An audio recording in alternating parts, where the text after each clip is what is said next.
Assalamualaikum warahmatullahi wabarakatuh. Perkenalkan nama saya Zulianti dengan NIM 0901 1182 02 50 14, kelas SK2B Reguler Indralaya 2020. Jadi, pada kesempatan kali ini saya akan menjelaskan materi tentang konsep dan urgensi Pancasila sebagai sistem filsafat. Oke, langsung saja. Apa sih itu sistem filsafat? Ada beberapa definisi filsafat berdasarkan watak dan fungsinya. Yang pertama, secara informal. Secara informal, filsafat adalah sekumpulan sikap dan kepercayaan terhadap kehidupan dan alam yang biasanya diterima secara tidak kritis. Yang kedua, secara formal. Filsafat dalam secara formal ini adalah suatu proses kritik atau pemikiran terhadap kepercayaan dan sikap yang sangat dijunjung tinggi. Yang ketiga, yaitu secara komprehensif. Filsafat adalah usaha untuk mendapatkan gambaran keseluruhan. Yang keempat, secara analisis linguistik, filsafat adalah analisa logis dari bahasa serta penjelasan tentang arti kata dan konsep.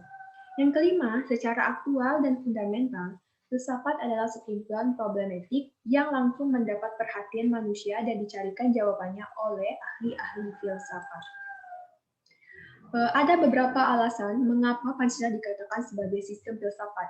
Yang pertama, dalam sidang BPUPKI 1 Juni 1945, Soekarno memberi judul pidatonya dengan nama Filosofi Kronslaik daripada Indonesia Merdeka. Yang kedua, menurut Nur Bakri, Pancasila adalah hasil pemerenungan mendalam para tokoh kenegaraan Indonesia melalui suatu diskusi dan dialog panjang dalam sidang BPUPKI hingga pengesahan PPKI. Hasil permenungan itu sesuai dengan ciri-ciri pemikiran filsafat, yakni koheren, logis, inklusif, mendasar, dan spekulatif. Yang ketiga, menurut sastra prateja, Pancasila menjadi ideologi negara karena Pancasila adalah dasar politik yang mengatur dan mengarahkan segala kegiatan yang berkaitan dengan hidup kenegaraan seperti perundang-undangan, pemerintahan, perekonomian nasional, hidup berbangsa, hubungan warga negara dengan negara, dan hubungan antar sesama warga negara, serta usaha-usaha untuk menciptakan kesejahteraan bersama. Ada beberapa faedah Pancasila sebagai sistem filsafat.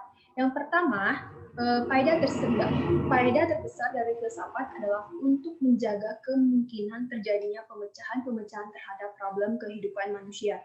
Yang kedua, filsafat adalah suatu bagian dari keyakinan-keyakinan yang menjadi dasar perbuatan manusia. Yang ketiga, filsafat adalah kemampuan untuk memperluas bidang-bidang kesadaran manusia agar dapat menjadi lebih hidup, lebih dapat membedakan, lebih kritis, dan lebih pandai. Pancasila sebagai sistem filsafat memiliki beberapa landasan, yaitu ontologis, epistemologis, dan aksiologis. Landasan ontologis adalah cabang filsafat yang membahas tentang hakikat segala yang ada secara umum sehingga dapat dibedakan dengan disiplin ilmu-ilmu yang membahas sesuatu secara khusus. Epistemologi adalah cabang filsafat pengetahuan yang membahas tentang sifat dasar pengetahuan, kemungkinan, lingkup, dan dasar umum pengetahuan. Sedangkan yang terakhir yaitu landasan aksiologis, Pancasila, yang artinya nilai atau kualitas yang terkandung dalam sila-sila Pancasila. Sistem filsafat merupakan sistem yang bersifat mendasar dan fundamental. Sistem-sistem filsafat ini memiliki sifat-sifat. Yang pertama, koheren. Koheren ini berhubungan satu sama lain secara runtut, tidak mengandung pernyataan yang saling bertentangan di dalamnya. Yang kedua, menyeluruh, mencakup segala hal dan gejala yang terdapat dalam kehidupan manusia. Yang ketiga, mendasar, suatu bentuk pemerenungan mendalam sampai ke inti mutlak permasalahan sehingga menemukan aspek yang sangat fundamental. Yang keempat, spekulatif, yaitu titik awal pola dasar berdasarkan penalaran logis. Urgensi Pancasila sebagai sistem filsafat bertujuan untuk agar dapat diberikan pertanggungjawaban rasional dan mendasar mengenai sila-sila dalam Pancasila sebagai prinsip-prinsip politik. Yang kedua, agar dapat dijabarkan lebih lanjut sehingga menjadi operasional dalam bidang-bidang yang menyangkut hidup bernegara. Yang ketiga, agar dapat membuka dialog dengan berbagai perspektif baru dalam kehidupan berbangsa dan bernegara.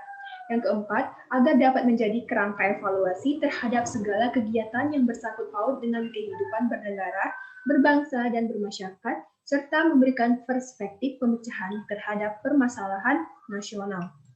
Jadi, berdasarkan pemaparan materi yang saya sampaikan tadi, dapat disimpulkan bahwa berfilsafat adalah berpikir secara mendalam dan sungguh-sungguh.